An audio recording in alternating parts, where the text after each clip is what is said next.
Assalamualaikum warahmatullahi wabarakatuh, adik-adik kelas 10. Berjumpa lagi dalam pembelajaran biologi. Semoga semua dalam keadaan sehat walafiat ya. Selalu jaga kesehatan dan tetap semangat dalam belajar. Baik adik-adik, pada pertemuan sebelumnya kita sudah membahas tentang dasar-dasar klasifikasi makhluk hidup ya. Sekarang kita akan melanjutkan pada materi perkembangan klasifikasi makhluk hidup. Oke. Jadi, sistem klasifikasi makhluk hidup selalu mengalami perkembangan dari masa ke masa sampai ditemukannya beberapa sistem klasifikasi yang pernah digunakan secara internasional, dari sistem 2 kingdom sampai menjadi beberapa kingdom. Nah, mari kita simak perkembangan dari sistem klasifikasi ini ya. Yang pertama, sistem 2 kingdom. Klasifikasi 2 kingdom dikemukakan oleh Aristoteles. Sistem klasifikasi ini membagi organisme di bumi ini menjadi 2 kingdom, yaitu Plantae atau tumbuhan dan kingdom Animalia atau hewan. Nah, kingdom Plantae ini meliputi bakteri, jamur, ganggang, lumut, paku-pakuan, dan tumbuhan biji. Sedangkan kingdom Animalia meliputi hewan bersel satu, hewan berpori, hewan berongga, cacing, moluska, echinodermata, arthropoda, dan chordata. Pembagian ini ternyata menimbulkan kebingungan. Masalahnya, bakteri, jamur, dan makhluk bersel satu lainnya memiliki sifat dan ciri yang tidak sesuai dengan kelompok hewan maupun tumbuhan, atau memiliki sifat tumbuhan dan hewan sekaligus. Nah, berdasarkan alasan inilah para ilmuwan terus mengembangkan cara pengelompokan makhluk hidup sehingga ditemukannya kingdom baru. Nah, selanjutnya ini menjadi 3 kingdom. Nah, pada sistem 3 kingdom ini dikemukakan oleh R. Haeckel pada tahun 1866 ya. Ini ditemukan setelah ditemukannya mikroskop cahaya yang mengungkap adanya organisme uniseluler atau bersel satu. Sehingga selanjutnya dikelompokkanlah satu kingdom lagi, yaitu kingdom Protista. Nah, sehingga sekarang menjadi 3 kingdom, Plantae, Animalia, dan Protista. Oke, selanjutnya sistem 4 kingdom.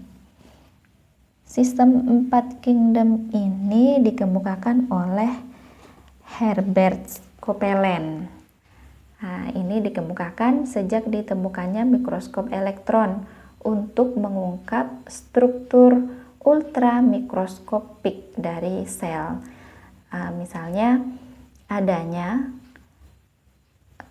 atau tidak adanya membran inti.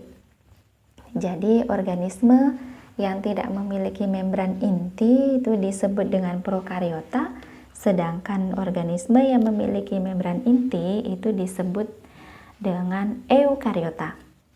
Nah, sistem klasifikasi ini membagi organisme di bumi menjadi 4 kelompok besar atau 4 kingdom, yaitu Plantae, Animalia, Protista, yang kemudian dibagi menjadi Monera. Nah, Monera ini yang termasuk pada prokariotik, termasuk di dalamnya adalah bakteri. Sedangkan Protista itu eukariotik. Nah, selanjutnya klasifikasi sistem 5 kingdom. Nah, Klasifikasi sistem 5 kingdom ini dikemukakan oleh Robert H. Whittaker pada tahun 1969. Dasar dari klasifikasi yang digunakan yaitu ciri struktur sel dan cara memperoleh makanannya. Jamur dipisahkan dari kingdom Plantae dengan alasan bahwa jamur tidak dapat membuat makanannya sendiri atau heterotrof. Sementara kalau pada Plantae atau tumbuhan itu bersifat autotrof, artinya mampu membuat makanannya sendiri. Oleh sebab itu, pada klasifikasi sistem 5 kingdom ini nantinya akan menjadi Protista, Monera, kemudian fungi yang dipisahkan dari Plantae, dan Animalia.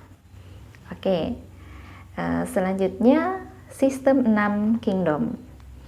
Nah, klasifikasi sistem 6 kingdom ini dikemukakan oleh Carl Worth pada tahun 1977.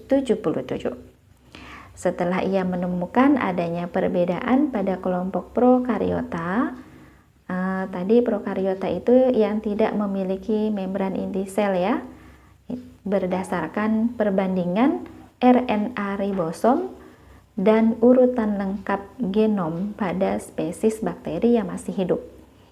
Ia mengelompokkan prokariota ini atau Monera tadi ya menjadi 2 kingdom lagi, yaitu Archaebacteria dan Eubacteria.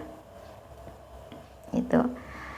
Jadi klasifikasi pada sistem 6 kingdom ini nantinya menjadi kita urutkan dari yang paling sederhana yaitu Archaebacteria, Eubacteria, Protista, fungi, Plantae, dan Animalia. Archaebacteria dan Eubacteria ini termasuk prokariotik, sedangkan Protista, fungi, Plantae, dan Animalia ini masuk eukariotik. Oke, jadi gambarannya seperti ini ya.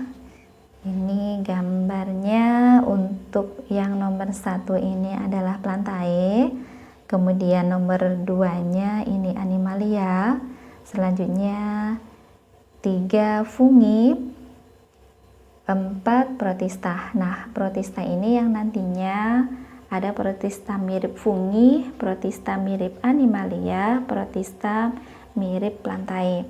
Yang kelima adalah Eubacteria dan yang keenam Archaebacteria.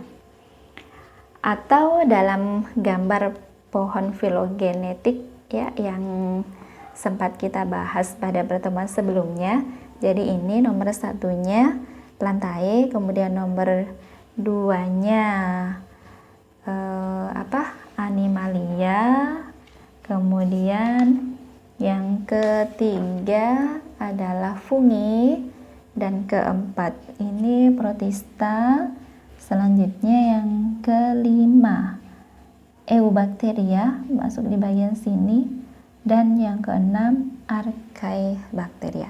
Oke, semoga saja bisa dipahami ya. Baik adik-adik, sampai di sini materi kali ini.